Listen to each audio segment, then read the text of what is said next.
And we're back here once again with another episode of the Cloud9 Podcast, Season 17, Episode 19. So I hope you guys have a great day, and I hope you guys have a great rest of your weekend that is ahead of you. And in this episode of the Cloud9 Podcast, I am going to be talking with Coach Ed Sports. And nice to meet you, man. How are you doing? I did see you on, I think it was one of the channels on Mitch's, sports network that he runs, and I was like, this guy seems to be a guy that I could probably have a good conversation with, as regarding, sports actually. So, yeah, glad we can finally do this. It's just crazy shot in the dark sometimes when you kind of, start talking to people about wanting to do like a sports podcast because, I was telling you the story before we actually went live. I want you guys to understand the people you see here. You have to understand it's not that even that they were the first choices, and I don't mean that in a disrespectful way or bad way. The problem is that you go through so many people when doing this, and then you have to go through people that are serious about it. You go through the people that are like, oh, I'm interested. Do you have something good that can help? Well, I don't really have anything. Okay, like what am I supposed to do with that? Like I had people that were like, yeah, man, I want to do it. Hit them up. Laptop. Do you have a mic, a headset, a decent laptop or PC? No. You have none of these things. Then why'd you say you're interested?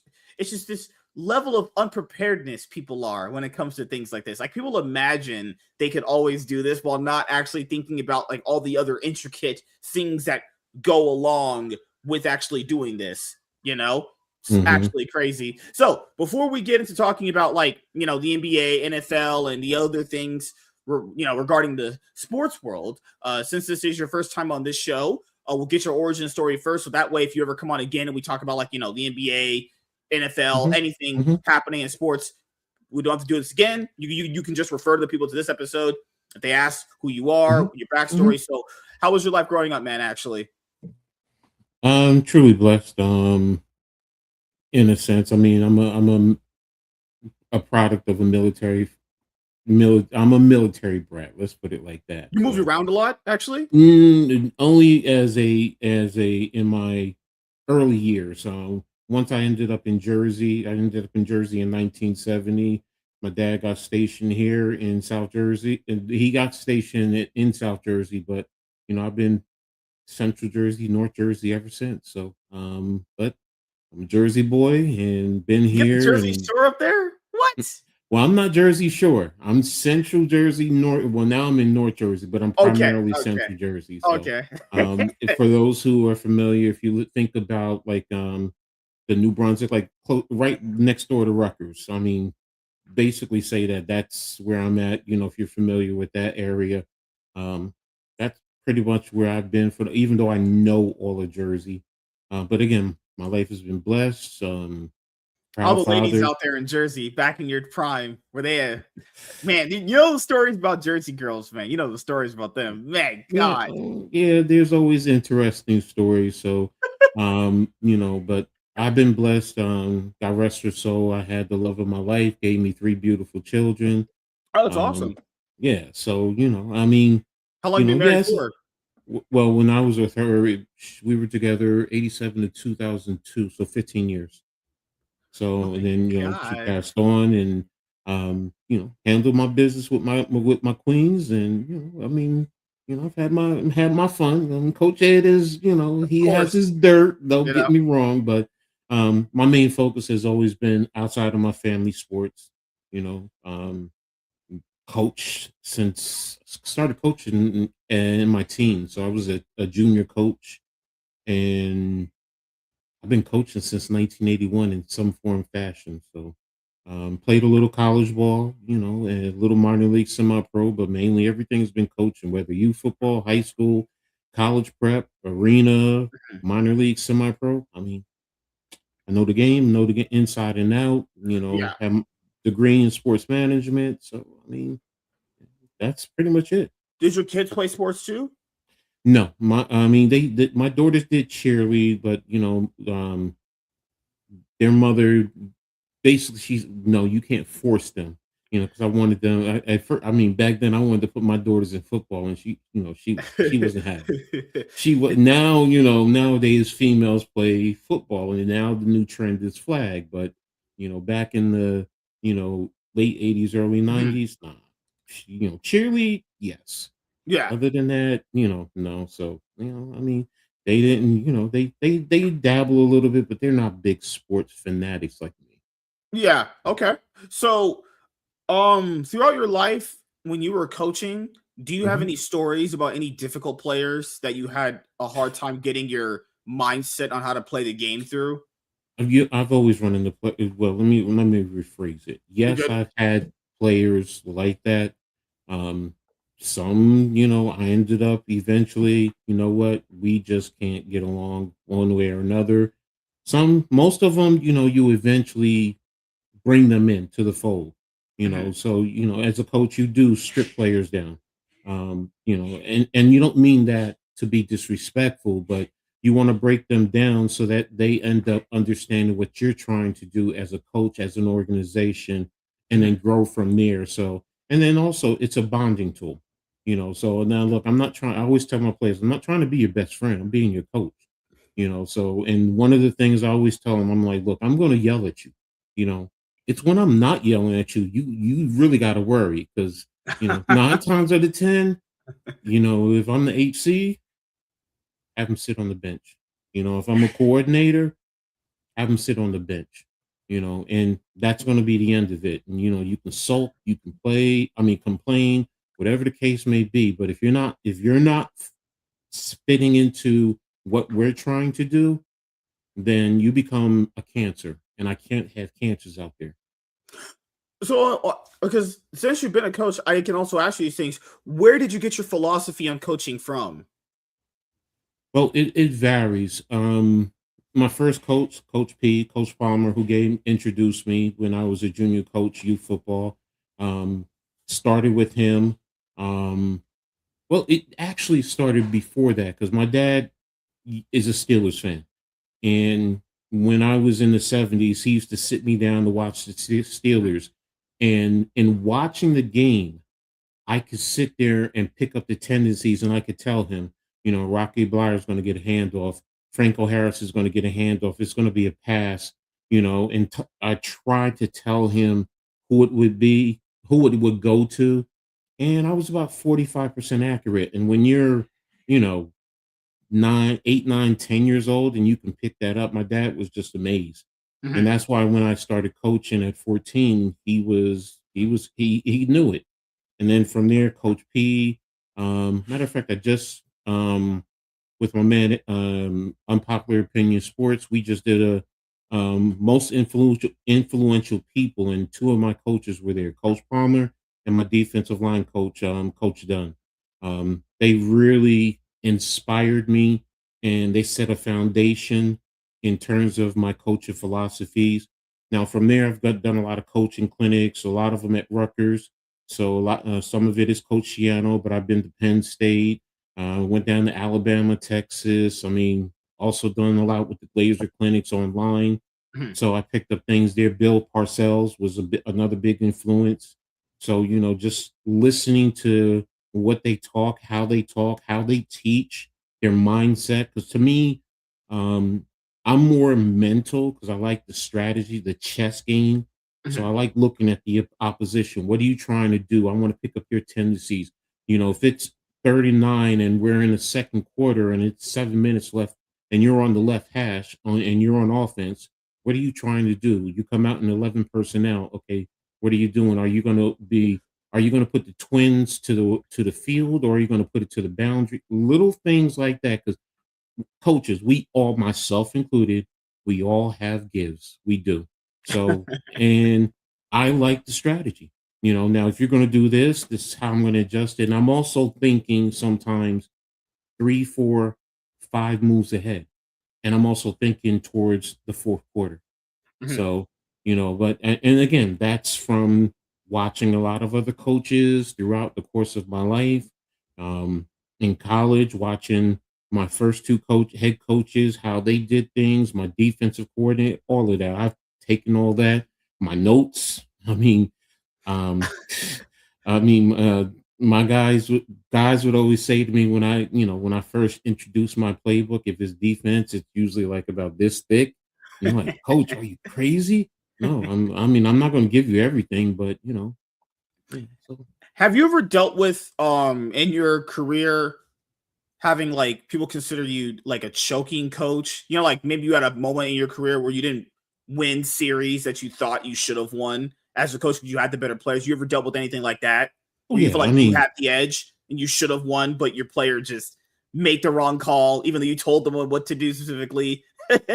look, I've made a bad call. Yes. I've Mhm, lost a game. Yes. Have my players lost games? Yes. Have I had a team with talent that we didn't win the championship? Yes. Have I had a team where, the guys aren't as talented as the other team, but we won the I know where you got championship? that from. Yep, Yes. yep. I know. Yes. So, I mean, again, I, since 1981, I'm going to run into that, so that's just, to me, that's just the process. You're gonna go through that. So Good old Sixers line. Trust the process. That's what you always got to say. I didn't mean it like that. I'm not a Sixers fan, so no. So Oh, dude, there's so many of them. I thought they were like cockroaches, just seeing like the crevices and like ghetto houses, you know. But apparently now, since they have Tyrese Maxey, they think they can just come out of the woodwork and just think that they run mhm. the league. It's like, no, you can sit down. Actually, good lord, man. My Noops, the guy I usually sometimes do the Mhm, show with, is a Sixers fan. Mitch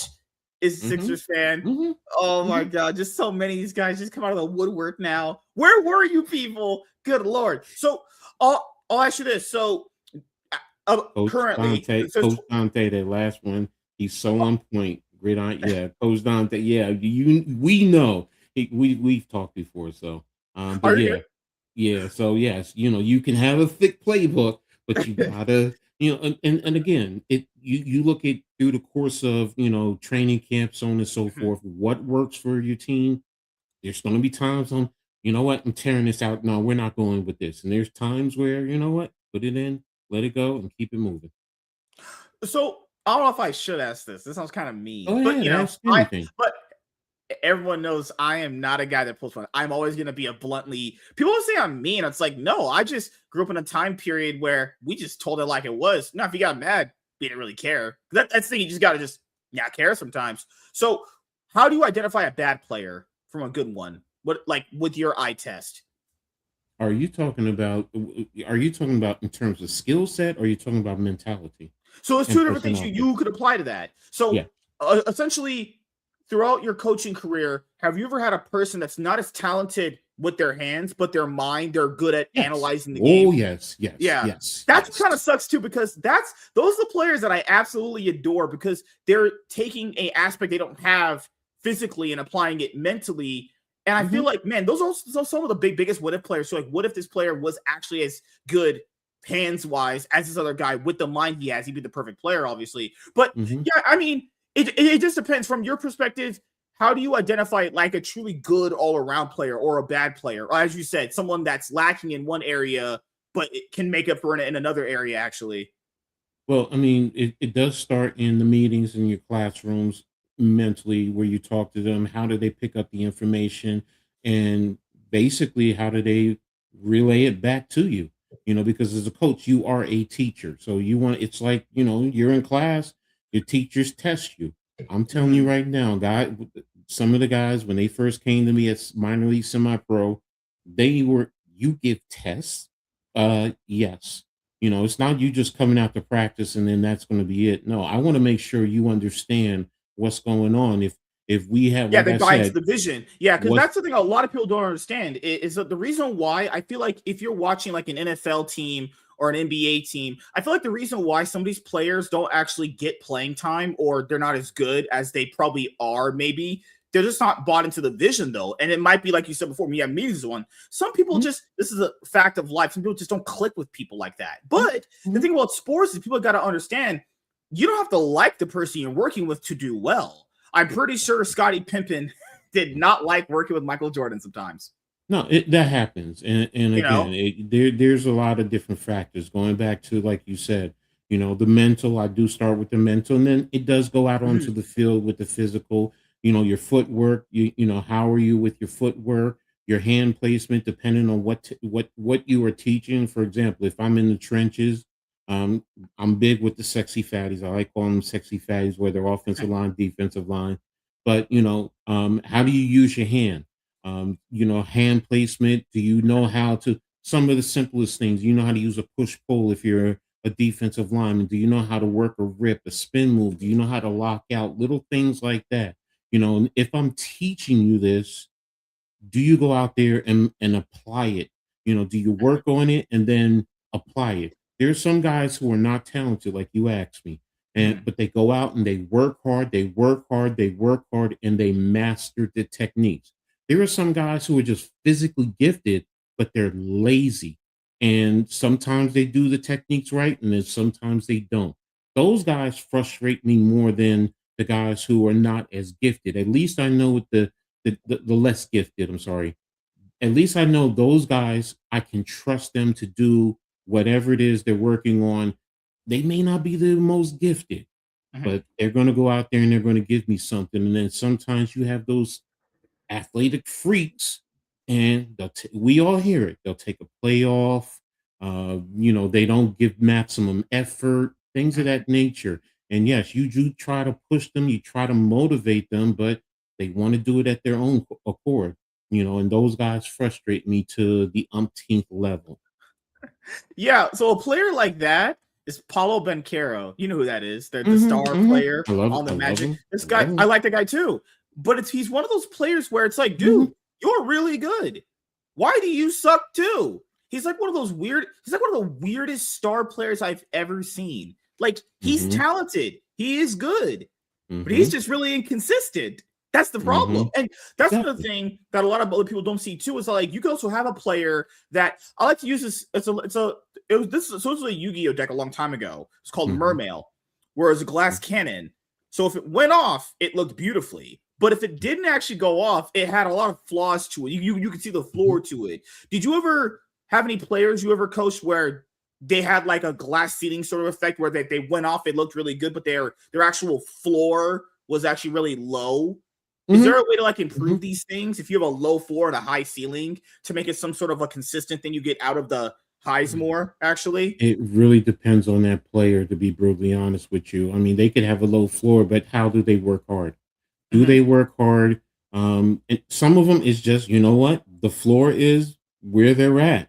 That's you can't. That is physicality. Yeah, it's life. Yeah, at that point. So look, physically, you could be, here. You could be right here, and you could work hard, and it's only going to get you here. And then you go up against somebody with elite talent and who has the intellect, the gift, the heart.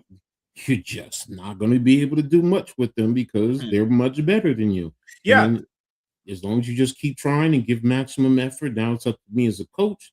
Now I got to look at you and say, okay, where are your strengths and where are your weaknesses? How can I utilize your strengths and cover up your weaknesses in a sense? Because a player like him, he's the ultimate example of what we're bringing up. A player like him should be having like these regular seasons where they're getting as many wins as like the Thunder, Spurs, Pistons had, Knicks have. But the problem is, like you said, I feel like he doesn't apply himself hard enough. Like, and you see how in the postgame interview, remember how like after they lost, he got it now. He got what you're saying. Wait a minute, I am actually pretty good, guys. If you have phone factor in one of the games they lost in that series they played, he outscored Cade Cunningham by like 2 points because he's one of the players that averages like a whole bunch of free throws because he always challenges and gets for a free throw. But he was literally keeping them alive in the game. And he said that. And I was like, you finally get it. You actually do. And you know what that mindset is, guys? Everyone goes through it. You actually finally understand you deserve more. He understands now he deserves more given how good he is. Like you said before, is he going to apply that next season? He said he's kind of been pretty like cool with coasting for a while on this team. Is he finally going to apply himself, actually? I don't know. Now, this is the thing. He has to go to the coach because they're going to have a new coach and be like, hey, I think I'm a player where we can actually have like 40 plus win, 50 plus win regular seasons. I think we can make a deep run in playoffs. We might need to get rid of some of these guys. And he's going to be like, why? Well, I want a person on my team who's going to be putting in enough effort like I am.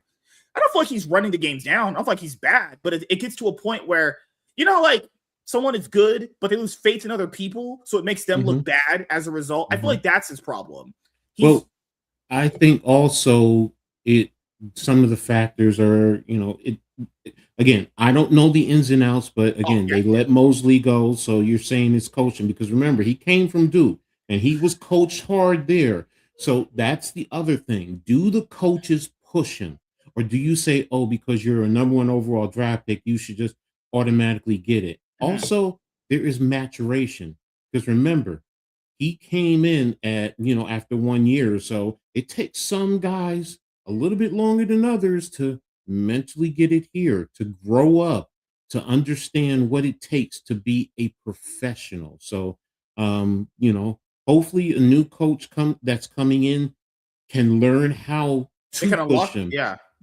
So, I think it's a little bit more than, because yes, he's gifted, he's talented. I do think injuries have played a factor. So sometimes that can factor in. But it's just good to finally hear him say, like, hey, because another thing you bring up, and a lot of people like on your show bring up a lot too, guys, you gotta understand, sports is an age dependent thing too. So like, I don't know how old he is. I forgot. I think, is he like 27, 28 years old? Something like that. I think Paulo has to be around 27, 28 he years came in old. at 19. Hold on. Paulo, let me get. What's up, Gunnar? How you doing, man? I mean, 1 sec. Here we go. He's Italian. He's 23. Okay, so this is the thing I wanted to cover when it comes to like coaching and players like this.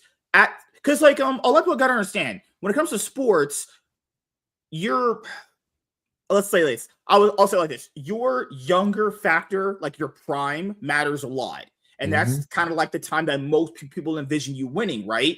So, I believe he's going to be in the league a lot more years. He's going to be in the league a lot more years. Probably bounce on other teams from this one. Maybe he's going to be the franchise player. I don't know yet, obviously, but it's these kind of things you have to come to understand. I think Charles Barkley said it in an interview a lot too. He had said when he got old enough, he said the younger players were looking at him like some chopped meat. See? And then there's going to be moments in your career that you thought you should have actually won, or you should have been in the conference finals or the real finals or anything like that. And keep in mind, guys, by the time, and a lot of people are going to go, MSK, it's just 1 year. You keep saying it's just 1 more year, Paulo's going to be 30 years old going, damn.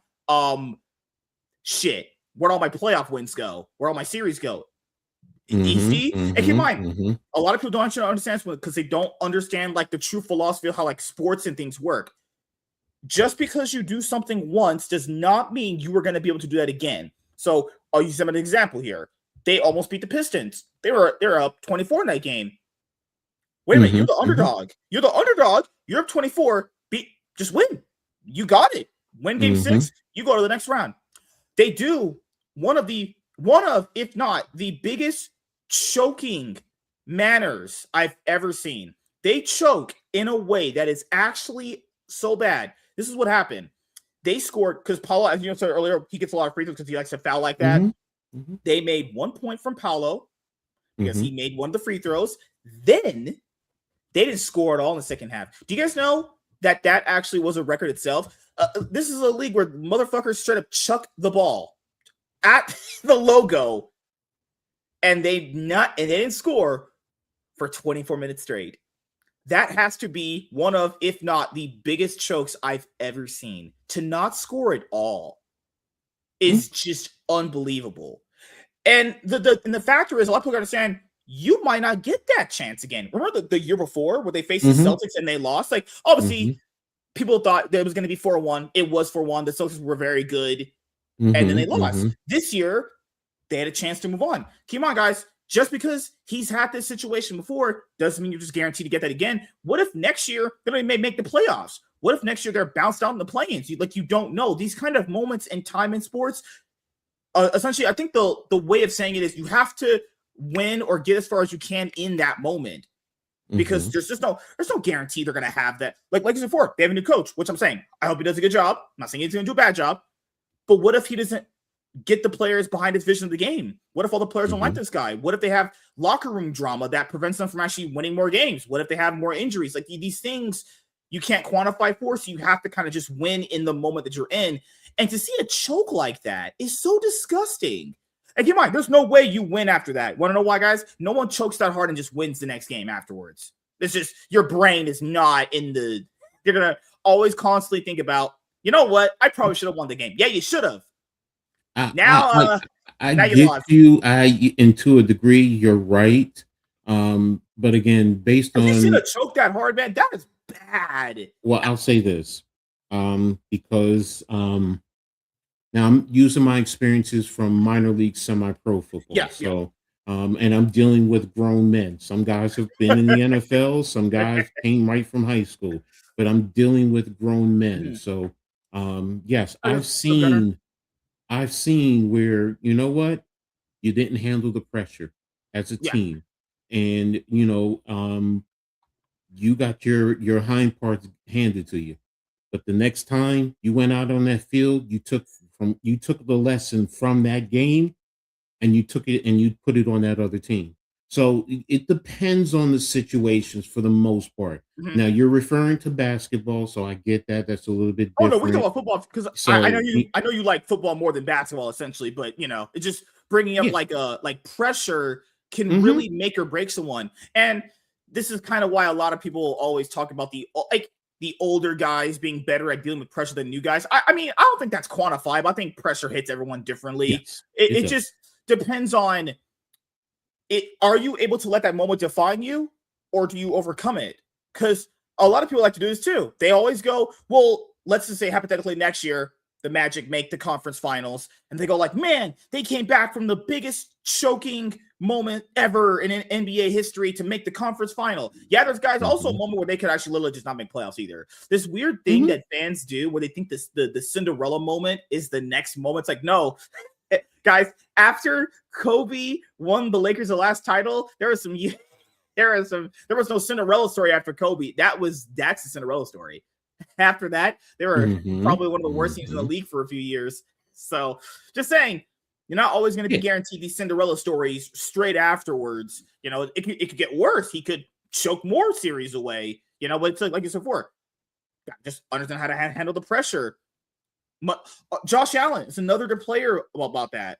He's on the he's the Bills quarterback. He's always a player where, hey, you didn't have Mahomes, you didn't have Brady blocking, you didn't have Jalen Hurts blocking you. It's your turn. You can finally get to the. I actually believe if he gets to the champion, if they got to the finals last year or this year when he had the Super Bowl, that's a good chance they probably win it. The Patriots' new quarterback looked like the pressure kind of got to him too. There's a good chance they probably win that. Maybe, who knows, right? But how is he? Because if he can't even get past these pressure scenarios, how do I expect him to get past that scenario? But you can also use the logic of playing up to the occasion too. They'll just play up to the occasion. It's like, well, oh God, man, that's all these different angles when it comes to sports. It's everything. There's a lot of mitigating factors into everything. So you just you said it earlier. You just got to stay in the moment, and you just got to play in that moment, and you just got to take it from there. So, but yeah, your friend or your sub said by midseason, coaching players gets harder. Those motivation speeches get redundant. So you have to be creative, and ultimately the players have a responsibility to keep their goals aligned as well. Yeah. There's also that thing I forgot what it's called, midseason slump. Like if it's the middle of the season, you're probably doing so-so or imagine really, because imagine that, like you're doing really, really good, and then you're having those motivational speeches like, we're gonna round the troops up and we're gonna just high five the sky. It's like, guys, we're first place. We're doing pretty good, right? But then there comes this thing about being complacent. Right? Because let's say you have seasons where you're like the best team or one of the best teams or at least top 3, right? How do you not get complacent, and just be like, okay, we're doing pretty good, but how do we improve? Or if you're a bad team, what are the steps we take to actually improve? Coaches get early wins, players get late wins. That's true. Cavs are an embarrassment. Well, they have James Harden, so it's probably bound to happen. James Harden is just like my dad. You just can't count on him when it matters. Obviously, I can see them getting swept. I actually thought that was gonna go to dude. My predictions for the Knicks have been so fucking off. I thought they were gonna go to 7 games in all their playoff series because their play style is just very I could see a world these series go to game 7. I'll be honest, guys. After the Hawks game 1, where they kind of like threw it. No, they won that game. They threw the other 2, and they won the rest of them. I'm like, this should have been a 4-0. How the Hawks took off more games than the Cavs at this moment is disgusting because the Hawks are terrible. It's an actually terrible team. Here's the thing. If you really look at the Knicks, what they've done is they changed after those 2 Hawks wins, which the Knicks played bad and they lost by 1 point in each game. So think about that. But they remember the Knicks changed how they played. That's where they went more to Karl Towns as the facilitator, which everyone didn't know how to defend initially, and the Knicks took off with that. Where now they've won 9 straight. So 9 straight, most in franchise history. 9 straight. Yeah, because in game 2, he had probably the worst game of his entire year in that game. Then the next game, he just actually came out and just straight up beat the shit out of them. It's like, holy shit, this guy. It again, like I said, the Knicks have changed the way that they play. Right. Teams are now trying to figure out and, find a way to good shot. Sorry. Find a way to adjust to what they're doing. So, but now the other thing is you're also having other guys step up. I mean, Josh Hart just the last game, Mikal Bridges, OG is coming back, but prior to that, you saw what he was doing. So Karl Anthony, I mean, of course Brunson. So and you're getting help from your bench because that's the other thing. Because last year the utilization of the bench wasn't there, so that also makes them a more formidable team to defend. So because it's not Jalen Brunson, ISO ball, Jalen Brunson pick and roll. Now it's ball swinging, Towns, guys cutting, moving, setting screens, Jalen Brunson, playing off ball, coming off the screens, getting the ball. So now it's okay. Now you're not just having to defend Jalen Brunson. And now you have to really defend 5 guys out there on the field, on the court. So. Oh, the other thing that comes up when you bring up Jalen Brunson is it's not that he's bad. He's actually good. It's just I understand why they switched up their style of play a little bit because as good as he is, as you would know, he's a little bit too, let's say, small to be making all the plays like that where you're driving in. He's going to get blocked probably consistently.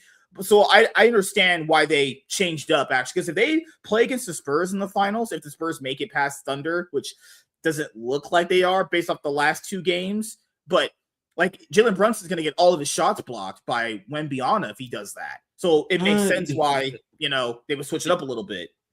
I mean, yes, but Jalen Brunson is also going up against guys 7 feet and shot over him. So, I mean, he changes his angle on his shot. So, and his foot, what helps him? Yeah, he's not tall, but his footwork. So, and the very good. So, that also gets taller guys out of position. So, but again, I mean, yes, you win some, you lose some. He's going to get some block. All right, you move on to the next one. That is just that simple. But to be fair, the Mavericks will ultimately always have the biggest L's. Guys, at one point, they had Luka and Jalen Brunson. You know how crazy that is? They had them both. Yeah. And now they don't have either of them. Yeah. And then both those players left. Then those franchises ended up getting plus 50 wins, 3rd place regular season finishes. Actually disgusting. Whoever was scouting for their team was definitely scouting for other people's teams too. Well, I mean, we have some really good pieces here. Yeah, now you have good pieces. It's again, how do you mix them? How do you work? Brunson came on once Luka went out because remember he was the 2nd round draft pick and he was his backup. But now, once Luka was out, you saw him step up his game. Like everybody looks at him and they say, "Oh well, he's not a winner." Well, he did it in Chicago at high school, and then what he did at Villanova and playing. And so you can't put him and say he's not a winner, because he's a small basketball player. What small basketball players can't win? I get it. I get it. For the most part, they haven't. You've only had 2, I believe, Isaiah Thomas, and I'm forgetting the second one who have ever won at the highest level. But the point I'm making is small. But I watched Muggsy Bogues play, 5'3", and play at an elite level. So and everyone thought the same thing. He's going to get washed and Spud Webb. And I know this is way before your time, but my Very good. point being is they were small, but Muggsy Bogues was 5'3", playing in the NBA, and he had a good career. So sometimes it's more of what's in a player's heart. Plain and simple. I can give you the mental aspect. You can have certain physical, abilities, but it comes down to what's in your heart. Do you want it or not? And that's really what it. And Brunson, look, he has it. He wants to. He has that willpower. So, we'll see as far as the Knicks. How far they can go, Right. and One if of they can win it your all. subs was saying you want to build culture. Cavs this series against the Knicks, they can't overcome that. Okay. Oh, Okay. yeah. So, Okay, Arco. I want to bring up something here. LeBron James has been the conversational topic, to be fair, in everyone's conversation when they have these kind of shows. But we're now at a point where this is what I think about LeBron. A lot of people think I don't like the guy. It's not that I don't like the guy. It's just he is one of the most underrated, overrated players ever. People overrate him, and then they super underrate him. They look at all of his flaws, but never look at what he does good. Then overrate what he does good, and then underlook what he does bad. He is one of the weirdest enigma players ever.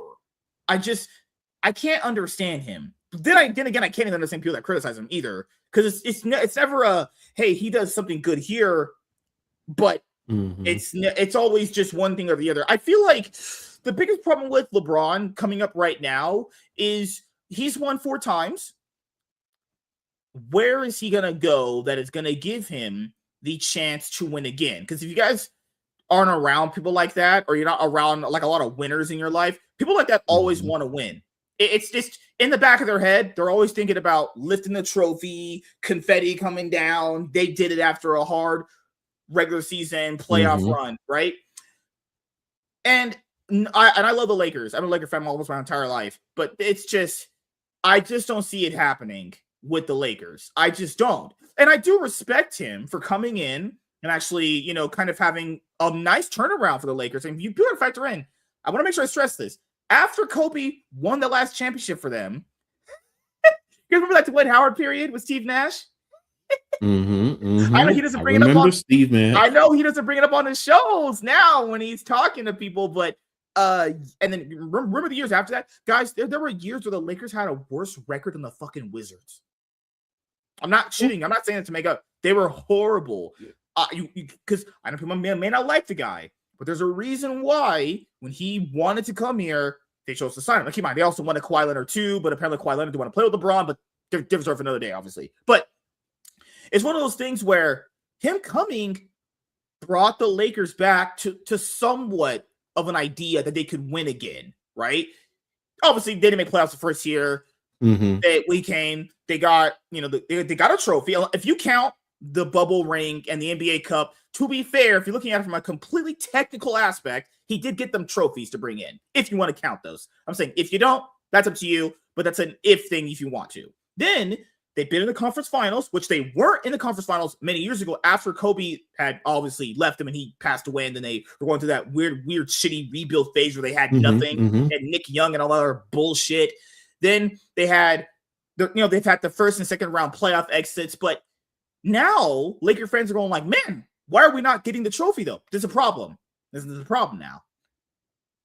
And I feel like the issue comes up with the MVP conversation, like in these past couple years with the NBA. If you think that LeBron James is able to win a championship just based off his own merits, it's not going to happen. You want to know why I know that? Because even when he won his prime, he had other aspects to him and other different players that shored up the weaknesses. Remember when it was the Heat against the Spurs and Ray Allen made that 3 to save their season? Keep in mind, I'm not saying LeBron played always bad in those finals. I'm saying that a good amount of the reason why he won a lot of them is because he had other great pieces around him. And I know he had talked about, well, I had never been a third string in my life, actually. Well, buddy, LeBron, get used to it. You ain't going to be the first option anymore because he's just, like, no offense to him, it's just like he's not going to be that star difference maker like he used to be. He's just not. And we've seen that throughout this year. We've seen it to a point where, look at the last game. They trusted him to make the final shots. He didn't do it. Actually, look back at the Rocket series. Good chance that goes to game 7 if Jabari Smith isn't a moron and just fouls Marcus Smart the way he did. That should have went to game 7. There's just a guaranteed game 7 series right there. That actually wasn't his fault to a certain extent. But he gets to a point where you've seen him play. He has this thing about him where he doesn't get back on defense very well. Now, is it because he's like I said before, because he's old? He can't do it as much anymore? Or is he just giving up in his brain? I'll never know. I'm just speculating, obviously. Could be a mixture of both, Does he have faith in the Lakers anymore moving forward? I don't. It's probably better if he just moves on, because if he wants to get a final trophy before his final years of retiring, it's better if he just moves on, honestly. But if people factor in, there's much better players than him. Like, no offense to people that like him and think he's a GOAT. There's way better players than him right now. He needs to either go to one of their teams and win, or he can just stay here and get 50-plus win regular season, borderline first or second round exits. That's where the ceiling is right now. Look at the Lakers team. There's nothing there beside Marcus Smart, Rui Hachimura, and Luka. And they're probably going to get rid of Austin Reeves pending the news that happened later on today, because they want to get room and cap space to bring in Giannis. Are they going to get Giannis? Who the fuck knows? Because Giannis is always this unicorn everyone wants in their team for some reason. So Giannis, the mythical unicorn, we'll just count him not there. But just if he's looking at his mind to win a trophy, it's not going to be here, though. It's just not. It's just there's nothing here that is going to get him that far. Now, is he here because he's filthy rich? He could be filthy rich anywhere. He's literally filthy rich right now. He was filthy rich before he got here, So it's not about money. It's about, can the Lakers provide him an avenue to win and give him one more trophy? I don't think it's happening anymore. I just don't think it's going to happen. That's me being honest. But I want to know your perspective. Like, do you think LeBron still has it in him to win another trophy before he retires? Okay, based on what factors? I mean, are you saying he's the number one option? No. Right, I don't. See, now here's the thing. Remember, LeBron was getting paid top dollar.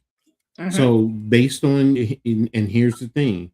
You said, can the Lakers win with LeBron? If LeBron comes back, because, I was just told recently, LeBron said he's willing to take a minimum contract. So if that is true, again, I don't know. Right. Because, these things are always moving. True. Yeah. Yes. Again, because he was getting paid, what, $50-60 million? Yeah. So if you can tell me he's going to get $2 million, that's $48 million that you can use to probably bring in other players. So based on your question, can the Lakers build if the money is there? Yes, they can. Yes, they can. And that's without trying to trade for Giannis. I'm just saying, if you take your core players, if LeBron takes a minimum contract and you bring some good quality players in, maybe one elite level player who maybe is going to make, say, $40 million, and then a couple of other players who fit in, or someone who's making $30 million. And now you get other guys to come in. Now you have a bench. And, if you're not asking LeBron if LeBron is going to be that third option, then there is that possibility. And that takes pressure off of him, too, without having to be like the core star. Because keep in mind, guys, he gets this a lot, too. Even though he's actually not the star of the team, he still gets all the blame if they lose, which is actually so crazy because most of the blame should go to Austin Reeves and Luka for not. And it's not Luka's fault. He was injured. You can't really blame him. But like Austin Reeves, he's just like my dad, too. He's just not there in the playoffs sometimes. And they're trying to extend this guy too, because it's weird because if LeBron isn't actually the star, because if people say he's not good, so if the premise is he's not good anymore, guys, why would we expect him to win then? If he's not good by what you were saying, and he can be pretty inconsistent sometimes too, that's going to happen. The result you're getting is what you're seeing. He needs to be the third option. But like you said before, what can they do to get these other pieces? They got to free up cap space. Does he want to be here? If he wants to be here, that's great.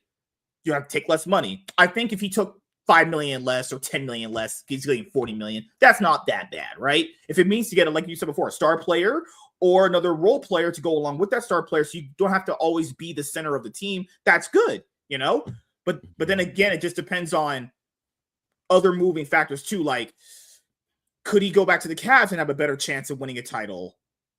Or keep in mind, also, this also plays into an offseason. Why would those other better teams want him? So people say, okay, see, he's not going. They don't need him. They wouldn't even ask. They just wouldn't.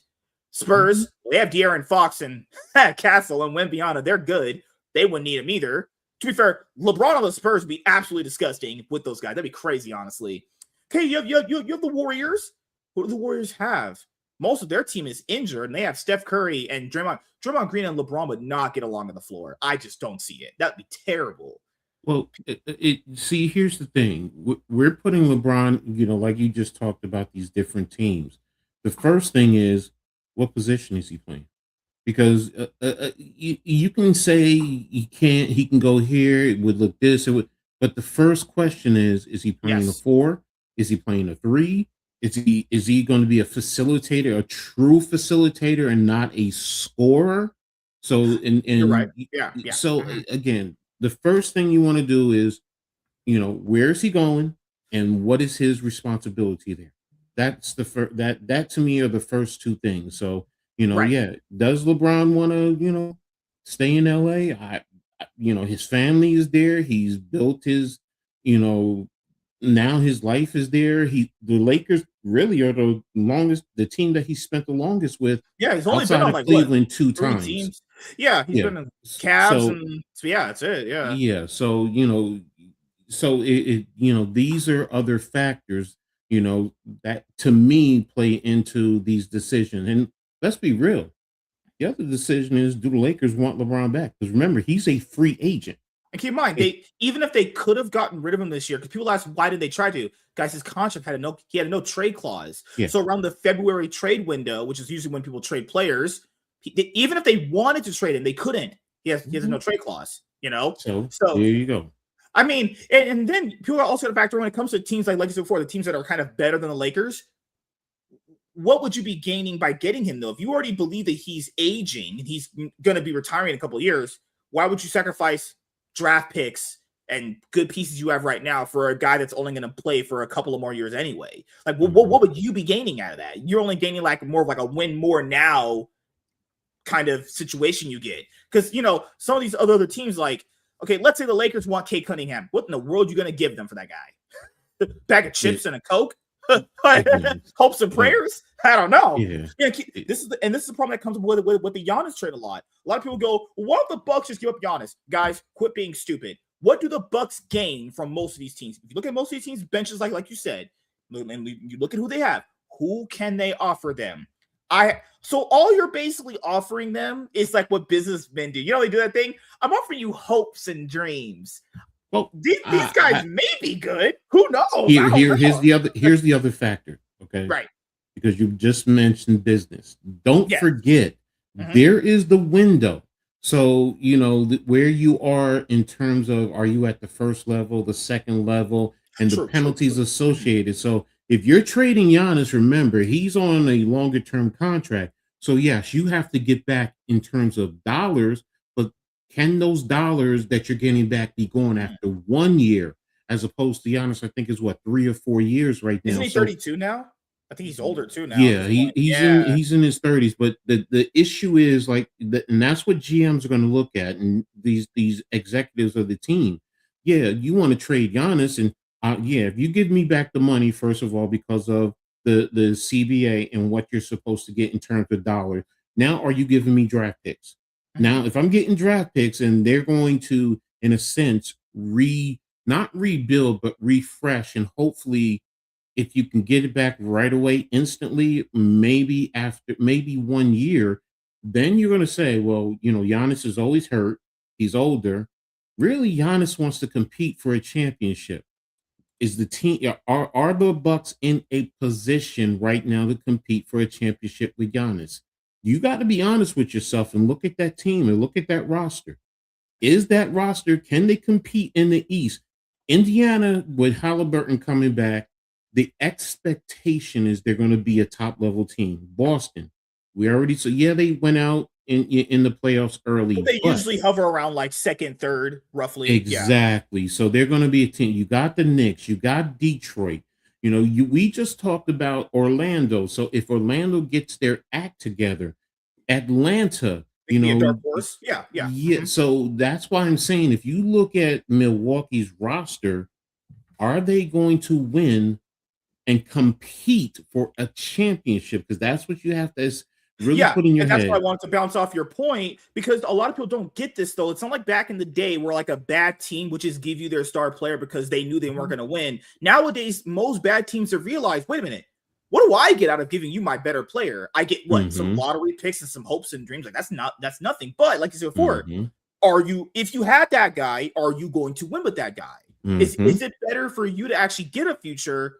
Even though we're selling you a hope here, you might get it, because these guys all might suck ass when they get there. But you have to kind of do that in business. You have to kind of upscale things and sell it to them. I think the Bucks actually should get rid of him. And like I said before, earlier with LeBron, does Giannis want to leave? Because it's always conflicting things. He wants to stay. Maybe he's not. They're not playing him. A bunch of things, obviously. I think at this point he has to realize if he wants to win, you need to leave. If that's his mindset. If you want to win, you need to leave. Keep in mind, there's a lot of teams interested in this guy. It's not like he doesn't have offers. It's just, will the Bucks finally sign the dotted line and say, hey, you're allowed to go. We made a trade. We're sending you off. Don't forget the Bucks did. The Bucks really wanted to trade you work with New York. New York actually said no. They didn't want to blow up the team for Giannis. Oh, yeah. The Knicks were the number one option to get Giannis. So that's telling me the Bucks are willing to trade. Right. So the opportunities are there. Now, are they going to say, I want a little bit more? And the draft capital, I think, is the biggest key. For example, I always made a joke with people. I say, Giannis is going to end up in New York. And they look at me like, nah, he's not going to the Knicks. I said New York. I didn't say the Knicks. Don't forget, Brooklyn is in New York. Now, Brooklyn can technically trade for him. They have the cap space. They have the draft capital and so on and so forth. Now, does Giannis want to go there? No, I don't think Giannis wants to go there. Him and Michael Porter Jr., as good as they are, they can make the Nets. Well, you'd have to trade Michael Porter Jr. to get him. So it's like you're not going to have anything with Brooklyn. My point being is, that's telling me that, what, number one, Milwaukee is open to trading him. So I'm not going to sit here and say no, but Giannis wants to go to a team that can win a championship. Now, keep an eye out on Houston, because Houston also, they have the young players, they have the draft capital, they're keeping KD, they have Fred VanVleet, they have players there that if you got Giannis there, that would be an interesting situation, because now Houston, we all thought initially they were going to be an elite team, and it didn't play out. I think the injury to Fred VanVleet really hurt them. But if you had him with Giannis and KD, and I forgot who the other player they were talking about that they would keep. It would make them tough. Now they wouldn't have a bench, but it still would make them tough. So, but we will see once everything goes to the off season and see how things go. It's going to be a crazy off season, because a lot of these teams have been keeping some of these players for a while, and you can tell with how most of these past seasons have went. They know they kind of want to reach for a little bit more. But this is the problem that a lot of people don't actually understand when it comes to this stuff. You could want to reach more. Actually, what's crazy is a lot of people don't actually get this. You could make all the right decisions and you still not win, because at the end of the day, there can only be one person that lifts the trophy. That's just how that works sometimes. I feel like the Miami Heat go through that a lot too. They always feel like they do always the right things. And it's like, okay, even if I disagree, maybe if you think you do the right things, you can do the right things and still lose. That's not how that. But this is just how these billionaires work. These guys are, more richer than I'll ever be in my entire life. They just have a much different scope of how they want to look at the game. Like the Heat on the same spot. The freaking president was like, well, we're keeping Bam. Bam is untradeable. Okay. Who else you got? Tyler Hero. It's okay. Javier Jaquez. He's a taco. No. They have that one Mitchell guy. He's actually not that bad. He's pretty solid. But you want more of a second, third option guy. Forgot the other guy they have. Oh my god, blanking on his name. Where are you talking about? Where? Tall guy. Yeah. Good, solid guy. Could be a Zubac level player. Could be. Mm-hmm. What else you got? See, the problem is Dave also stumbled into this too. The sense of like not like mediocrity, but it's just most of these teams. You guys I start looking at them. What can they do to get better? What are you giving to another team to make the deal good? Like I said before, you got to sweeten up that deal. I got Tyler Herro, Javier Arquez, and I got some draft picks. They're look at you like, huh?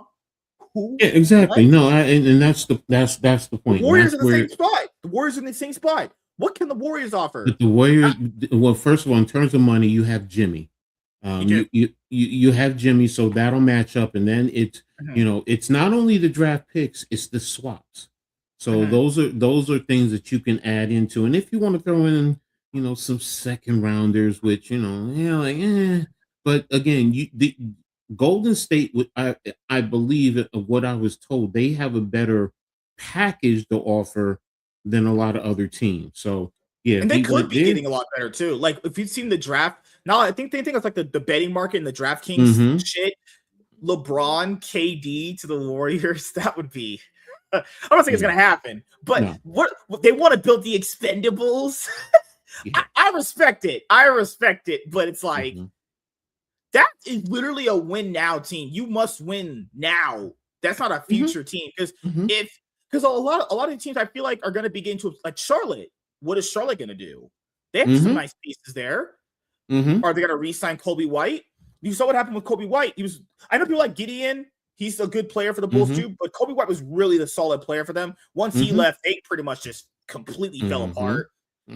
Charlotte was crazy as Charlotte didn't extend that guy. He's just maybe on a different team next season too. Good. Man, offseason is going to be damn crazy. I'll ask you this for football. Who's the team you root for in football? In the NFL, it's the Giants. If it's college, I start with Rutgers. Okay, so what do you feel like the New York Giants can do to improve to try to get at least like a decent regular season? Because I know you guys did something last season that kind of tanks your season with trading. You got a certain player that really wasn't as good. I forget. I'm just forgetting. But what do you think could be? Do you think this season is going to be a lot better if you're a Giants fan? Here's the thing about the Giants and going back into last season. And to be honest with you, the last 2.5 years, I've been saying the issue with the Giants has been the head coaching. That's been the problem. In the middle of year 2, I said Dave was not a head coach. And last year proved the Giants competed. They were in most of their games. A lot of games they lost at the last minute. That's coaching. You can sit here and say this player, that player, Slayton dropped classes. Johnson, yes, players make mistakes. But in the end, it comes down to the head coach. You now have a head coach that can at least win you some of those games. So that's the start. Now, once you get past, Neighbors, whenever he comes back, yes, you need to still get better play from your receiver position, whether you bring OBJ in or, you develop what you have and work with what you have, with Mooney, Austin, if Slayton can step his game up under this coaching, because that's some of the things that I've been saying, that there is talent on this team that can be coached up. Now, it still has to work. You still have to gel, put everything together. You have a new coaching staff, new players. So there's a lot of things, moving parts there. I'm expecting anywhere 7 is the floor for me, but I'm really looking at 8 to 9 wins for the Giants. I'm going to be honest with you. That's my expectation. 8 to 9 wins. Hold on 1 second. I'm sorry. Hold on. Very good. You're good. What's up, Michael? How you doing, man? Hello, Emily. How are you doing? Sam Merrill, why is he on the court? Actually, if you're watching the Cavs and Knicks game currently, the Knicks are still up. Good Lord. My friend who's a Knicks and Giants fan because he's in Connecticut, but Connecticut is like 1 hour from New York with the train ride and shit. Man, Knicks fans are fucking insane. The reason why I don't want them winning is because these people are obnoxious losers. Like same thing, and I'm an Eagles fan too. Philadelphia fans are obnoxious, crazy people. They are crazy. Good I Lord. No mean, wonder I why grew Will up. Smith left. You know, what's got it's a reference, got to Well, I meme mean, I song. get it. Put it like this: I grew up. I have a brother who's an Eagles fan, a brother who's a Cowboys fan, and my sister is a Washington fan, and I'm the Giants fan, and my dad God, is a Steelers fan. So, but get the getting whole back to the conference. Yeah. yes, but getting back Walter to the says, I Giants, think 7-9 wins yes. is a very respectable expectation for the Giants Yes, currently. and the vast majority of Giants fans are, in that 8-9 range. Some are 7. A lot of are like, no, we don't want 7, but I get it. You don't want it, but that's why I say 7 is the floor. 9, 8, 9. Now, if you say 10, that's a really good season. To get 10 to me, first and foremost, you got to do well in your division, and that it always starts there. Doing well in your division, you got to at least get 4 minimum. To get 10 wins, you have to get 4 wins, and that means at best sweeping Washington and splitting with the Eagles and the Cowboys. So you do that, then you're in good position going forward. Now, other things have to work out, but again, is it possible? Because it starts right off the bat for the Giants with the Cowboys coming to MetLife. So it's a division game, and if you can get that puts you on that road to possibly getting going in that realm. So, but my expectation is, like I said, 8-9 wins, and depending on how things, I'm not Get the expecting to wild get in card the round. playoff. I'm not expecting it, but if things happen and other teams beat each other up, and you're in that position, yeah, then you're in the wild card. So Well, that's what I'm hoping for from the Giants. last few things I'll ask before we head out of here, because I know it's going to be a little late for you coming up. First thing is, what did you think about the Steelers re-signing Aaron Rodgers for the year? Well, all You right. think he's washed? It's Actually, it's fine that you signed him, because I get McCarthy. Am I expecting him to lead him to the Super Bowl? No, I'm not. I'm not. But I get it. It's his last year. He's officially said it. So, all right, try and see if you can get some magic with McCarthy, because you guys were in Green Bay before. So you won a Super Bowl together. Also, mentor the young quarterbacks there. And now see what you have. Now, on the flip side, if you're like you were last year, 8 wins, you might push yourself out of position for one of the top quarterbacks. So it's like a give or take with them. Now, if Will Howard can develop, then you don't need that. Now you can build around him and get some other weapons for him. And if you can develop him like a Ben Roethlisberger back when he first came out, have good defense, have good skill, like have a good running game, and you have Metcalf and what you call it, who you just got from Indianapolis. I forgot the other receiver. But my point being, as long as you have the talent around him and he can at least manage, then okay, fine. McCarthy is a quarterback coach, so he's going to build him up. So with Rodgers, if he can, keep them in that position, and they're in the mid rounds in the draft, and you can get some weapons to build around whoever the quarterback is next year, then fine.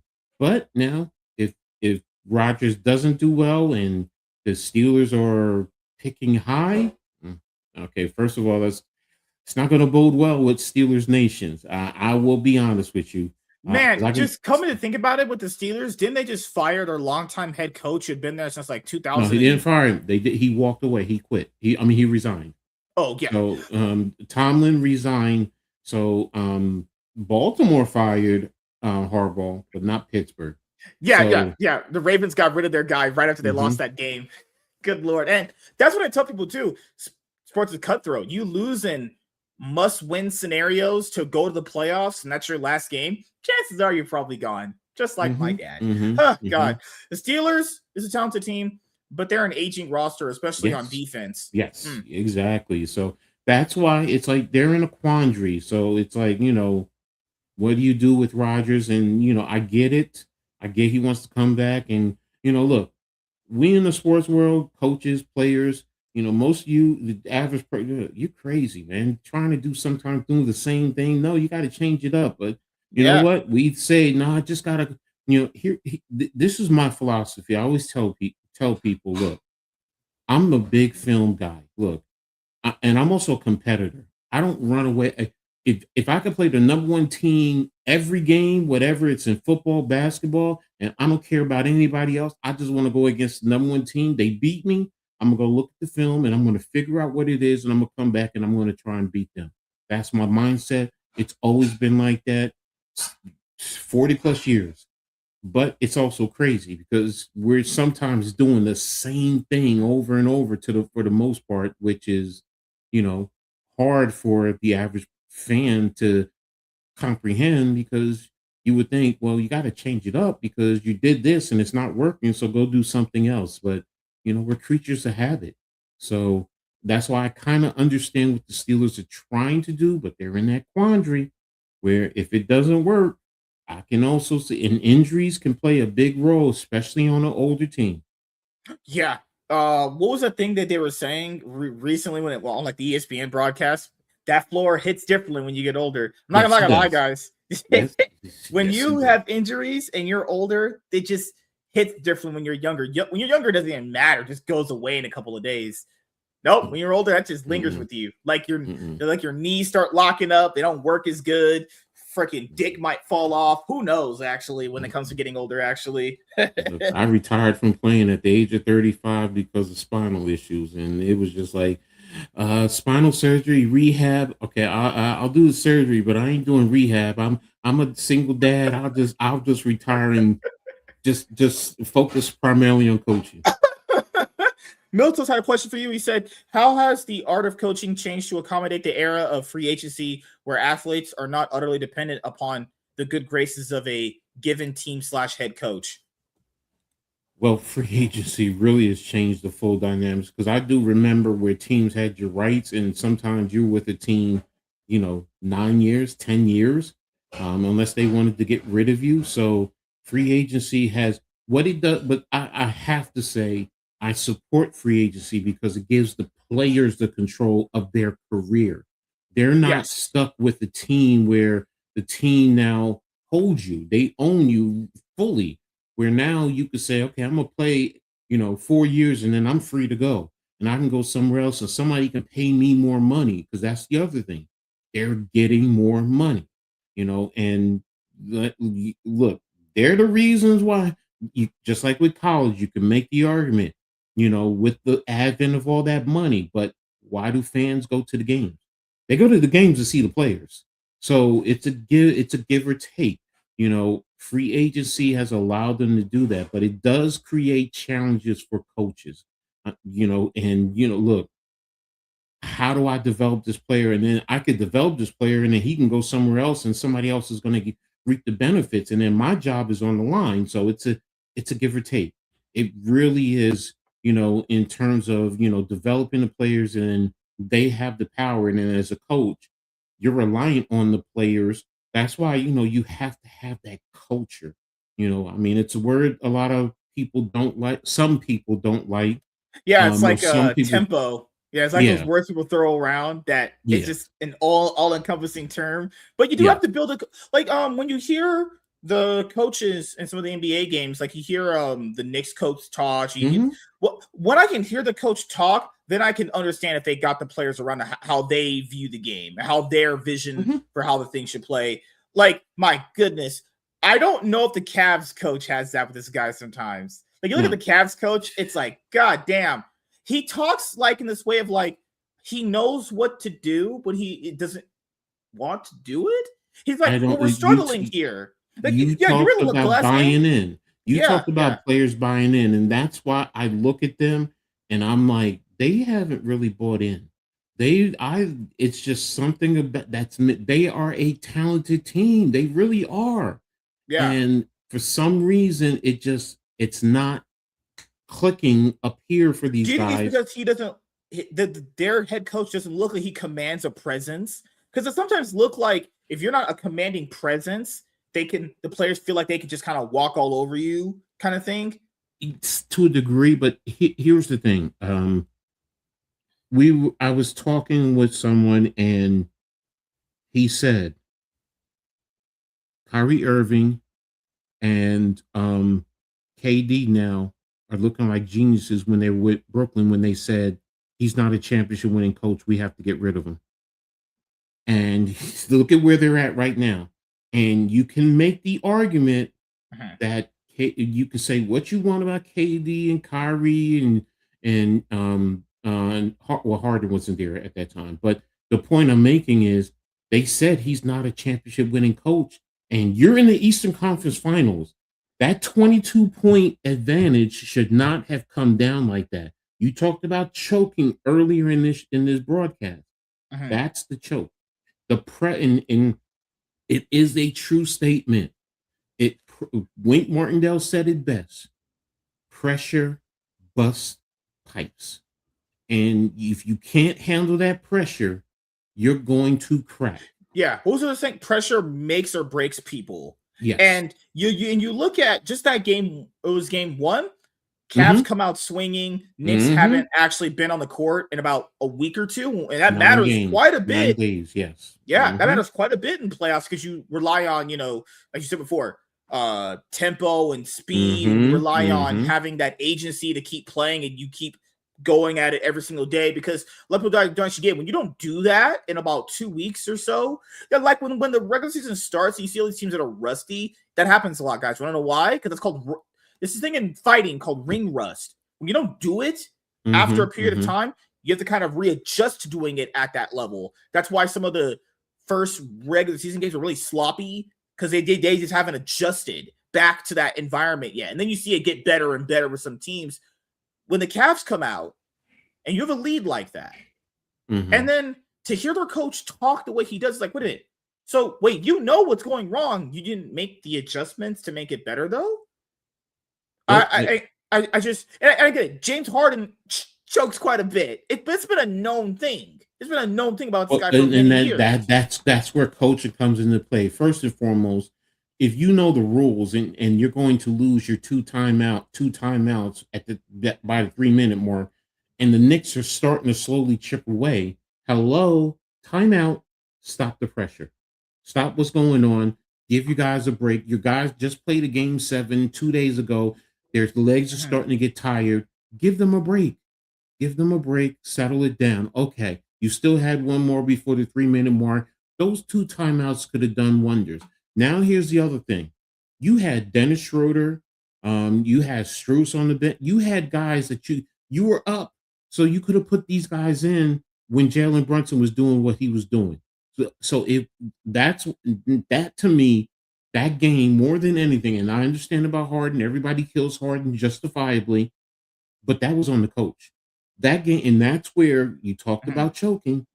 That's where, and if the head coach chokes, it's going to trickle downhill, because everything starts with the coach. I know I'm a coach, and I put a lot of responsibility and pressure on but the same thing happened with JJ Redick too. Remember in that final OKC game, they have these last 2 timeouts, and they just rushed the plays out just to get them done, almost as if like he just kind of wanted to get the game over because he knew they couldn't make up the difference enough with the remaining amount of time left in the quarter. It's either you get a coach that rushes the last 2 timeouts, or you get one that doesn't use them effectively. And to not use your timeouts effectively like that, it's like, because I know people could bring up, like I said, that it's not you, but like when people could bring up like, well, they just beat the Cavs, but they just beat the Pistons 2-4. Well, that means you're a good team then. People are the Pistons were higher ranked than both these teams. That means you can win. Are you telling me you can't beat the Knicks, who have been playing almost 2 weeks? That doesn't even make logical sense. And you're in the position where you could win against them. And I remember just watching that game and going like, stop the pressure. What are you doing right now? You're winning. Why do you feel like, because I feel like in that game, it's the ultimate catch-22 of like, they feel like they should be winning the game, so they don't stop what they're doing. And it's like, no, you did a very good job. Now you need to change it up again. But the Knicks, they adjusted. They adjusted how they were playing. Cavs didn't. That's what makes good or bad teams. The Cavs didn't adjust how they're going to play. The Knicks did. It's not, and keep in mind, there's an old saying in sports, it's not about how you start, it's about how you finish. Yes. The Knicks started out very bad. And keep in mind, Jalen Brunson, none of them were happy about how the game went. They all were like, nah, we actually kind of ran it down. Most of them, if you ask them right now, should they have lost the game, they would tell you 9 times out of 10, they should have lost that game. That's what happens. Exactly. Even But Shea wasn't happy with how they played against the Spurs a few days ago. They're like, yeah, we kind of sucked in that game. And now you've seen it get a little bit better and better. Minus, floppy fish Shea Gillis. All I'm calling, oh God, Shea, my good fish. You brought up a good point about the coaching aspect, and in a sense, yeah, they do have to have foresight. You do have to have a feel for the game. Like for example, people always ask me about analytics. I'm not an analytics coach. I can't stand the analytics. Yeah, me too. It gets so Everyone cringe. is so consumed in everything analytics, and it's just like in baseball. As a Yankees fan, I said, well, if you base everything off of analytics, the other team has the same analytics that you're going to have. So, hello, logically, they know what you're trying to do. No, sometimes you have to have a feel for the game. Can you use analytics as an asset to help? Yes. I'm not saying don't use them, but sometimes I always say the same thing. My eyes don't lie to me. I've been a coach too long to watch the game. If my eyes don't lie to me. I can see what's going on. I can feel what's going on. So you know what? If it's taking a timeout when I need to take a take a timeout in certain situations, then I'm going to do what I need to do to help the team. If it's coaching, I'm not going to base everything on analytics. Can they help me? Yes. Like Greg Schiano, he's big on analytics, but he also has the feel of the game because he has a book there. He has somebody in his ear telling, and that's when I'm like, that's when analytics help. You tell me, but let me make the decision. Do I want to go with it or not? Just like everybody says, oh, analytics say, when you go for a 2-pointer. And I always say, tell people, I'm like, look, I understand the 2-for-1 and all this or that, but what's the percentages in terms of now? If you're telling me in terms of going for 2 points after you score a touchdown, your percentages are telling me you're 60%, I'm going to back off. But I'm going to be honest with you. You're probably in the 20 to 30% range. But now if I'm kicking extra point and I'm getting the 1 point every time I score a touchdown, you can tell me, oh, well, if they score a touchdown, they're getting to, okay, but how many times? How many times have they not got the 2-point conversion and now they're chasing to make up for that? But now if I'm kicking extra points every time I score a touchdown and you don't make your 2-point conversions and I come down and I win by 2 points.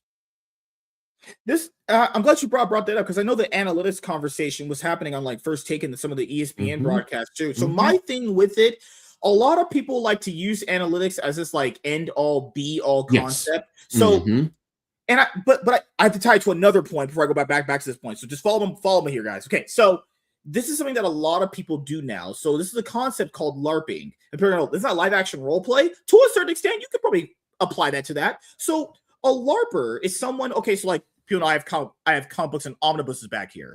Some people have them back here for just a decoration.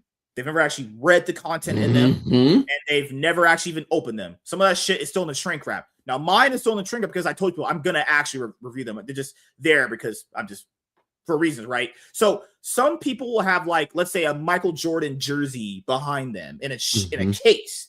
You ask them, how many titles did Jordan win? They couldn't even tell you. You want to know why, guys? Because they're LARPing. They're kind of like faking to a certain extent how much they know about something, right? So keep in mind what I just said there versus what we're going to go to analytics. So like, let's say the analytics prove today James Harden is one of the best scorers in NBA history, and that's awesome. I don't know what that translates to winning, but he sure is a really great scorer. And then an idiot, a person who doesn't actually watch the games, will go, the stats say that James Harden's a good player by how much he scores. How much of that is free throws? A lot of people actually get that. How much of that's free throws? How much of that is him actually, I don't know, getting the ball constantly based off of like who his team is? Is he the person like I said before, handles the ball? Then another thing that goes into stats is that like stats don't always show what's actually happening in the game. So people can use like LeBron. LeBron has some pretty good stats, right? Do you guys watch him play? I've seen this guy play where he's probably one of the most inconsistent players in some games. But people say, but the stats show he's not. I don't give a fuck what those stats say. I know what I just saw. He's not playing good. But the stats show it's playing. What are we Are you okay? This is the thing. Are you a numbers person? Or are you actually watching what's happening on the floor? That's why I bring up the LARPing aspect. A lot of people are LARPing as far as like how much they actually are invested in this stuff. Like we'll see Lakers fans go, well, by the numbers, the Lakers dominated Rockets a lot. Guys, by the numbers, that should have went to a game 7 if Jabari Smith didn't intentionally foul Marcus Smart for whatever reason he thought he could do that. Now the numbers say the Lakers did very well that series. I don't know about that. You look at some of those games, most of those were definitely because of other different factors. I'm just saying, like, when it comes to analytics, a lot of people got to stop doing that.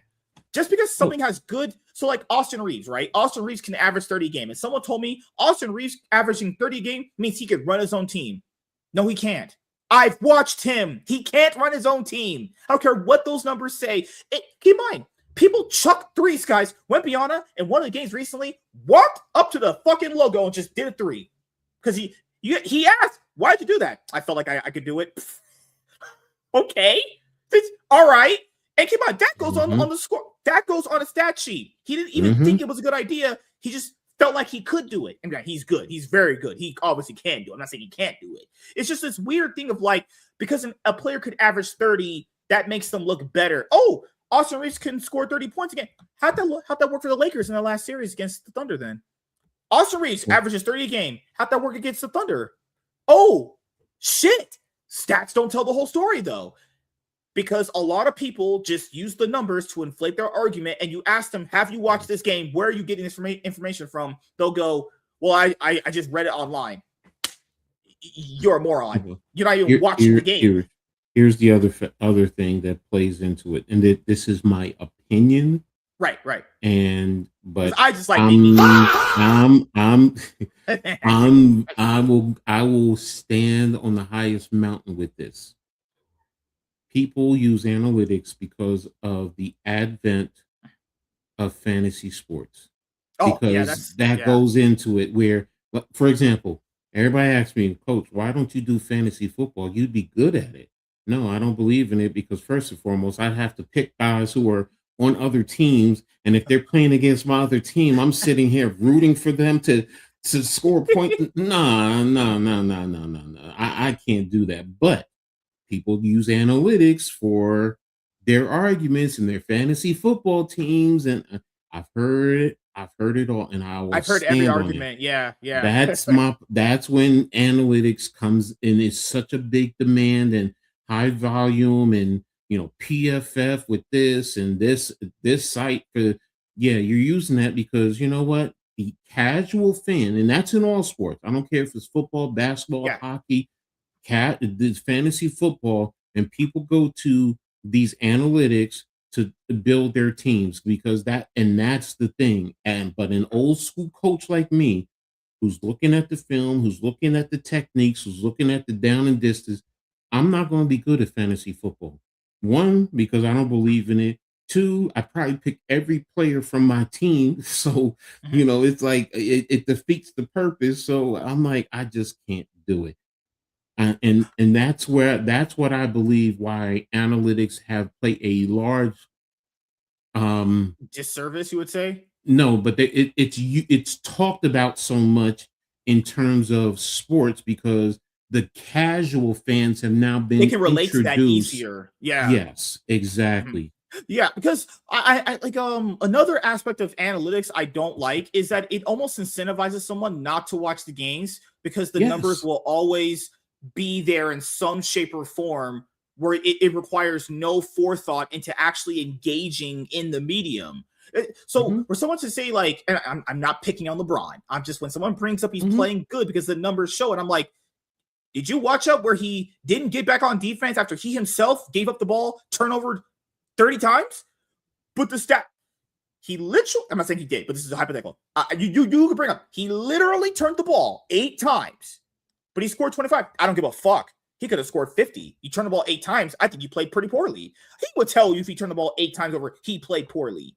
This weird thing where stats are like the end all be all of all conversations is so stupid. Now, I understand when they have championship aspects to them, I think they can matter in that aspect. But when it comes to like, well, guys, anybody could really score 30 in this league. Bad players have scored 30. Guys, Peyton Pritchard, who's not even that good on the Celtics, could score 30 a game. Do you think he could run his own team because he can score 30 a game? You would never. If anyone builds a team and puts Peyton Pritchard as their first option, I know your ass was sniffing crack because you're not building a serious team. No, he's not a number one. But he's a good complimentary. So yes, I'm not picking on him. No, I get what you're saying. If the stat sheets say he scored 30 games, you're gonna trade him for your first option? No one would ever do that. That'd be ridiculous. Because it's crazy. The Celtics would gladly. Oh, you think he's worth that? Take him. Can I get 20 million? They'll take that trade any day because even they know it's full of shit. But the thing, like you said before, executives, they look at stat sheets to make a team, or casual fans, they love that shit. And it's just always going to be that thing where you're arguing back and forth with someone. It's like, you know how much someone's watched the game when they keep bringing up stats. Like in League of Legends, that happens a lot too, where a player, you can watch your own eyes play literally the most horse shit way ever. But then they'll have like a good score line. It'll be like 10-0, 20 assists. But dude, they had 10 kills. How'd they get those 10 kills? Were they gifted them? Did he kind of luck into them because they incorrectly dove him? Where does it start? Where I feel like the problem with analytics is it requires no forethought into a discussion. It's like it's meant to kind of just be like, it's a nice thing to have, but it shouldn't be this like end all be all thing that everyone uses for like, guys, all those points James Harden scored, has that ever amounted to him getting a trophy? Actually, Kobe Bryant said, literally, that play style can't work to win a trophy. I mean, his stats are looking good. The great Kobe Bryant was right. That looks good on a score sheet, like you said. That doesn't really translate to getting trophies, you know? James Harden would trade in all those points right now if it could mean he could win trophies right now. All of them. If he was a second, third string option, he'd give them all right now for a trophy. Promise you. Even if it was a conference finals trophy, he'd give that shit up. So, last few things I'll actually mention before we head out is the first things first, which is, do you have anything planned coming up you would like to let the audience know about? Like I said, tomorrow, I was working on the streaming the Liberty versus the Wings because I covered WNBA, and I might do that, or I might do the UFL game tomorrow. I believe it's Houston. I got to go back and look at the schedule, but it's the 7:00 game tomorrow, and then next week, Tuesday, I have WNBA She Got Game with my man, the Man Cave and Leaf Diggy, where we talk about the WNBA. And then on Wednesday, I have Heart of the City with my boy, Unpopular Opinion Sport, aka NYG 22, where we talk about the scene on the New York sports scene, talk about what's going on, all sports, football, basketball, baseball, hockey. So we cover everything. I have my own segment, Coach's Corner, where I talk the women's game and college sports. And we also have a culture segment. So, I mean, we've covered music, foods. We've done everything. Movie. I mean, we've, talked about a lot of different things. So, that's what I have, for the early part of next week. Oh, yeah. Speaking of the WNBA, hopefully, Caitlin Clark drama is always so spicy. My God. You know what's crazy? Angel Reese should go to the Fever. That would be, I know it'd be terrible. No. But dude, the fireworks. Could imagine the fireworks. That would be the best drama ever. First of all, I can't have the Bayou Barbie, I need her to go against her first and foremost. No. I agree. It's better if they're rivals, but imagine a world where they're on, just imagine the drama. No, I know. Oh God. That would give the WNBA ratings they've never seen in years. Imagine the content they could make around Angel Reese and Caitlin Clark on the same team. That would be crazy. Well, yeah, I mean, you saw it in the Olympics when they were on the Olympic trial team earlier. So yeah, so I get what you're saying. Oh man, they would have a great rebounder. She is really good at rebounding, shooting. Yes. There's a lot to be desired, I guess. Look, they need to. When they move, because what most people forget, she was a guard in high school, but she got a growth spurt and she was good at rebounding. So they wanted her down there in the box at Maryland and then down at LSU. And I get it. And she's good at defense. She's physical, so I like her with Atlanta. So as a Liberty fan, I want to, see what we can do, how we can compete against them. So, but look, if you can get Aaliyah Boston off of the Fever, put her on the Liberty, I would be in heaven right now because I love Aaliyah Boston. So Oh, what's that? Man, Kelsey Plum, yeah, Susan Sparks, right? She is pretty. yeah, Kelsey's I'll yeah. say, a lot of people are talking about like Caitlin Clark's attractiveness. I'll be honest here, I don't find her that attractive on it. I think there's actually better looking women than her. She's just really decent at playing basketball. So I kind of, Well, if you take her out of her basketball gear and she cleans up well, she does. I'm yeah, not she looks. I'm not saying she's supermodel, but she's okay. She's good. She's nice. So look, yeah, Do you there's think a the lot Fever could more win a title actually? Because they really want to win a title at this point. Do you think it's possible? right now. No, it's going to be hard for them, and I get it. We in the beginning of the year they talked about them. First and foremost, it's not even about the Liberty. I don't think they can. They are not going to match up well with the Aces.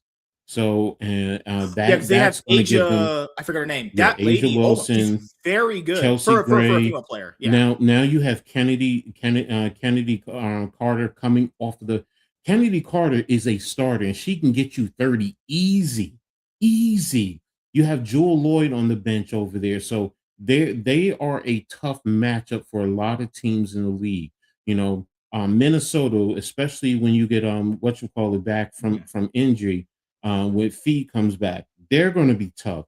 So I don't know if Indiana can win a championship right now. If you're talking about maybe in another 2 years or so, especially when some of the top level players end up going and this group of young players who are coming in now, are starting to work their way up, then yes, I will give them 2 years depending. But Mhm. right now, this year, no. And they have a good squad. They're going to be tough. Sophie Cunningham, that's another baddie that I love.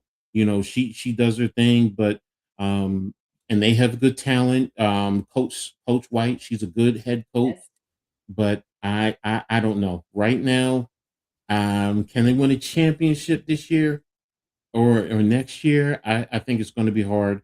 If the Liberty, once they gel and they get going, I think that would be a hard matchup because their top four is better than their top four easy. Yeah. Because Also, when I watch the Fever games, it feels like the same issues keep popping up every year. It feels like I feel like when she started playing with them, there was no one really else to help her. Then it kind of like how to say it. It's an analogy I could give. They're like the sum of their parts. I forgot the mhm. actual analogy. They're like the sum of their parts. So like what they have can get them kind of far, but it won't get them across the finish line if that makes sense. Well, Yeah, here's the thing. Last year, remember when they won the in season tournament, the Commissioner's Cup. They won it without Caitlin Clark. they Remember did. that, and they Yeah, they were very good. And you focused on Aaliyah Boston, and Aaliyah Boston elevated her game. Now, them losing Natasha Howard, because she's a multifaceted glue type of a person. She can score, but she can play defense. She can get the rebound. She did all the little things that you needed, and I think that that hurt them going forward. So it's like, okay, well, Natasha. So you have other players who came in, but you brought in a couple of players to try and make up for what she brought you as one player. So um, I think they're going to be a good team. I think they can probably make it to the final four in the playoffs, give or take. But it depends. It depends on Atlanta, depends on New York, Minnesota, of course the Aces. We have to see. We really have to see, and who's going to be the surprise team? Because the surprise team I'm watching is, well, the Valkyries now, after they just annihilated my Liberty, they may be another one. And Washington, they have a lot of young talent. They have great size, they have depth, but they're young. They're very young, so it depends. So again, I'm waiting to see. Oh, and Dallas, what is Dallas going to do? Can they gel and can they get together? They might be just missing the cusp. They might be a back end playoff team, but again, we have to see. So Milk says, how does one manage consistent coaching across a team when the players are a varying age, i.e., veteran versus rookie? Does different ages require different coaching styles? No, because if you have young talent, you should be bringing them in to fit your team, so and you want veterans who are there to, mentor them and help them grow as players. One of the teams that I had, um, my Jersey Shore Hurricanes, back in 2016. We had great veterans, but we had a lot of young talent also that came in, and we made a strong run to the playoffs. Now we didn't win the championship, but I say that because we were a team that was blended. And a lot of the veteran guys, they knew me. They had played for me on other teams, so they knew exactly what I was looking for and how to relay that to the young play and the young talent that was coming in to be a part of the team. So again, it really goes down to your culture. Mhm. If you said earlier where if you're a pussycat type of a coach. Well, if you're a pussycat type of a coach, you're not going to win. I'm sorry. You have to know when to be stern, and you have to know when to pull back. You got to know your players. Some players, like me when I played, I was the type of player I wanted the coach to yell at me, to motivate me. Look, he's over there talking about your mama. Oh, he is? Okay, coach, I got you. I got you. And then when I'm coming to the sideline, why did you miss this on this assignment? Why didn't you do this? We worked on this technique. Those type of things get to me. But now there are other players, you know what, you got to baby them. You come on the sideline, you start to yell at them, but now you pull them to the side, put your arm around them. Look, I'm yelling at you because I believe in your talent. You're a much better player than what you're showing out there. I know, coach. You're right. You're right. And they'll go back out there and they'll play well. So you got to know your players, and your players got to know you as a coach because they got to know you care. If you care, fine. But if you're going to let your players walk all over you and do whatever they want, then why are you even a coach? Why are you out there wasting everybody's time? So in Man, terms now of you're just different taking shots at the ages, Nuggets. That's what I feel like is the problem with the Nuggets. Jokic runs the team, and the coach is kind of like an actor. No offense to the coaches they've had. It just kind of feels like he's the coach and the player. And if anyone oversteps that, he could just ask you to be traded. Crazy. A player could have that much say in the team, actually. then you know what? Players today would hate me. You want to get traded? Okay, you're gone. But that's your superstar player. I don't care. I'm trying to win a championship. Are you a cancer and that you're going to stop us from winning? Mhm. Or are you? I'm trying to get guys. Look, if I have a roster where my talent doesn't equate to yours, but they're going to go out there, they're going to play the system, they're going to do what we need them to do, and they're going to compete at the highest level, I'll take that 9 times out of 10. Sorry, that's just me. And the last thing I'll ask you, man, is do you have any shout outs you want to give to anyone in particular and anything else you want to see before we head out? Shout out to the Hardcore Sports Network, the Aboriginal Sports Network, the two networks that I deal with on a regular basis. A lot of great content creators there cover you on a gambit of many different sports, man. Just tap into them, and you'll find your niche or whoever you're looking for. So there you Yes, have sir. it. It was great to finally talk to you, man. It was Mhm. glad Appreciate glad you. we could finally do this. Hopefully, we could do this again. When the Definitely, NBA definitely. season's over, or when the NBA. Oh, sorry, when the NBA season is over, or we could probably do this again when Mhm. the NFL season starting too. Because with football, and I need to improve my knowledge more about football. Like I do like watching football, I enjoy watching it, but I'm not as strong on it knowledge wise as I am on basketball because I like Mhm. basketball a little bit more. But that's kind of what I want to do. Like you brought up earlier, how can you improve yourself with doing other things? I want to just get better at doing sports kind of related podcasts too, because I did mostly esport podcasts, and then Mhm. I was like, you know what, time to pivot because it's been hard to find a League of Legends co-host for a little bit to talk about the game. So talking about basketball is fun, and talking about football is fun too. Hopefully, Jalen Mhm. Hurts doesn't it make me want to throw myself out of a building this year, actually. Oh, But we'll leave that for another day. But yeah, mhm. make sure you guys go and subscribe to Coach Ed Sports YouTube channel. And thank you guys for checking out this episode of the Cloud9